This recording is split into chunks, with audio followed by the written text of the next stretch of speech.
with the Microsoft customer agreement, what is important is to understand how purchasing works.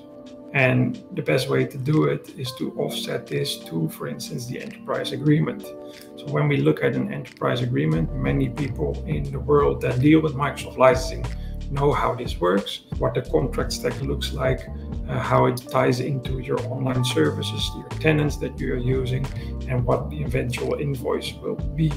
For the MCA, that is totally overhauled. So it looks very different. You will see the two different contract types next to each other, and I want to go through it point by point so that you understand where the differences lie. If we look at the enterprise agreement on the left-hand side of the screen, what you can easily see is the entire contract stack from the top level agreement, the Microsoft Business and Services agreement, to down to the invoice level.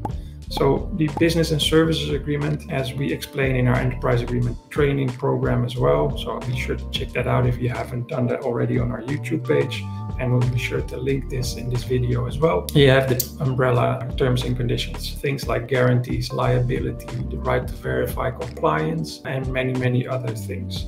So this is the basics that any Microsoft customer needed to sign in order to be able to contract any Microsoft volume licensing agreement. Then you needed to review and sign the enterprise agreement terms. So this is about the specifics of the enterprise agreement program. So the business and services agreement was very high level, very abstract. Now we're going to make it a little bit more concrete. So what's the enterprise agreement? How does it deal with mergers and acquisitions? What are your options on terminating any agreements? That's described in this document. But that wasn't enough. There needed to be another document, the enterprise agreement enrollment document. And the enrollment was for specifics around ordering, the true up that you had to do, the minimum requirements, the price level that Microsoft could set, etc., etc. So this became a very big document that had to describe all the mechanics of an enterprise agreement. So again, making it a bit more concrete opposed to the enterprise agreement document itself. Then you were not there yet. So under the enterprise agreement enrollment documents, you still didn't know what your prices were. So a customer price sheet had to be added, and you needed to set up your affiliate structure. So what part of the organization are included? Do you include all affiliates, some affiliates? You want to exclude certain affiliates? You had to set that up. And then within the customer price sheet, you had to bring in all the licenses for the software and the services that you were going to use for those affiliates that you set up. Now, if you then were using cloud services, you had to add your tenant to it.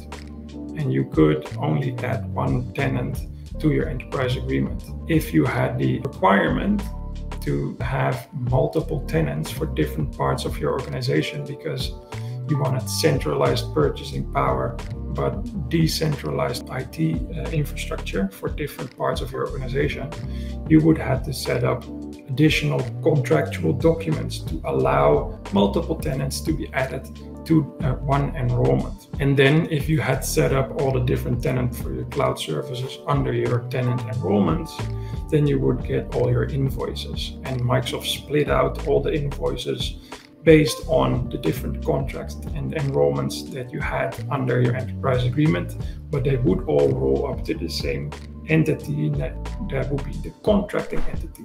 So there was no option to have a tenant enrollment for a different part of your organization and then have that invoice go to that specific part of the organization. No, it would roll up to the signing entity.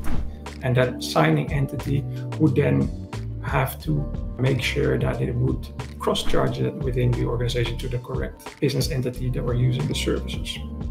So what you see, multiple contracts, multiple agreements, multiple signing event, paper agreement, very big in the amount of pages that you had to review, very limited billing flexibility, so multiple invoices, require separate enrollment agreements and tenant, single invoice or simple purchasing across multiple tenants wasn't supported, and the independent affiliate purchasing requires a separate enrollment. So these were all issues that a lot of organizations have been struggling with, and they still do to this day, obviously. So with the release of the Microsoft Customer Agreement, Microsoft wants to do something about this. So it's one contract, You have one signing event, no renewal cycles. This is an evergreen agreement and it will not expire. It's a digital agreement, so you don't have to sign with pen. Just sign online and make sure that you save your copy and you're ready to start purchasing under that agreement. You could assign one tenant, multiple tenants, however you want it. And you can add all your affiliates that you want under that agreement. So you could set up all the billing enrollment quite easily by just assigning different affiliates, creating multiple tenants, and then the invoicing would be up to you as well. So you would need to specify that in advance. So you could get multiple invoices based on one tenant if you wanted that, but you would have to specify how to split the bill in the Microsoft Customer Agreement. So this enhanced billing flexibility is something that is very interesting to a lot of decentralized organizations, many organizations that we also work with. This would give them the level of granularity that they want and require. So that single invoice, you can split it out.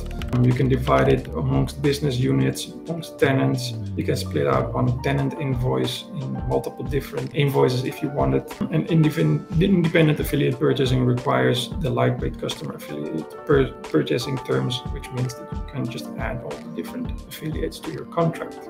Now, if we zoom in a little bit more on this, you can easily organize your cost based on your needs. So you have a flexible billing account structure within the Microsoft Customer Agreement for Enterprise, where you sign your agreement, which is in the blue up top. That will create a billing account, and that billing account holds the flexibility and functionality that you require to create your billing profiles and your invoice sections as you require it.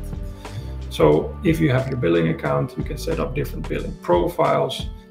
For instance, I want to split it out across my different business units. So I have engineering, I have marketing. This could also be different affiliates where you say affiliate A or affiliate B who have their own billing profile. And within those billing profiles, you have invoice sections where you can say, okay, so within the engineering department, I want to spread it out in development and production. And I have the different subscriptions limited in such a way that the division can easily be made. And then that invoice will go to that business unit within that department. And everything that you see there on the screen would then be charged to that entity by Microsoft. It requires a lot of setup. I have yet to see how easy this works, but the promise is here.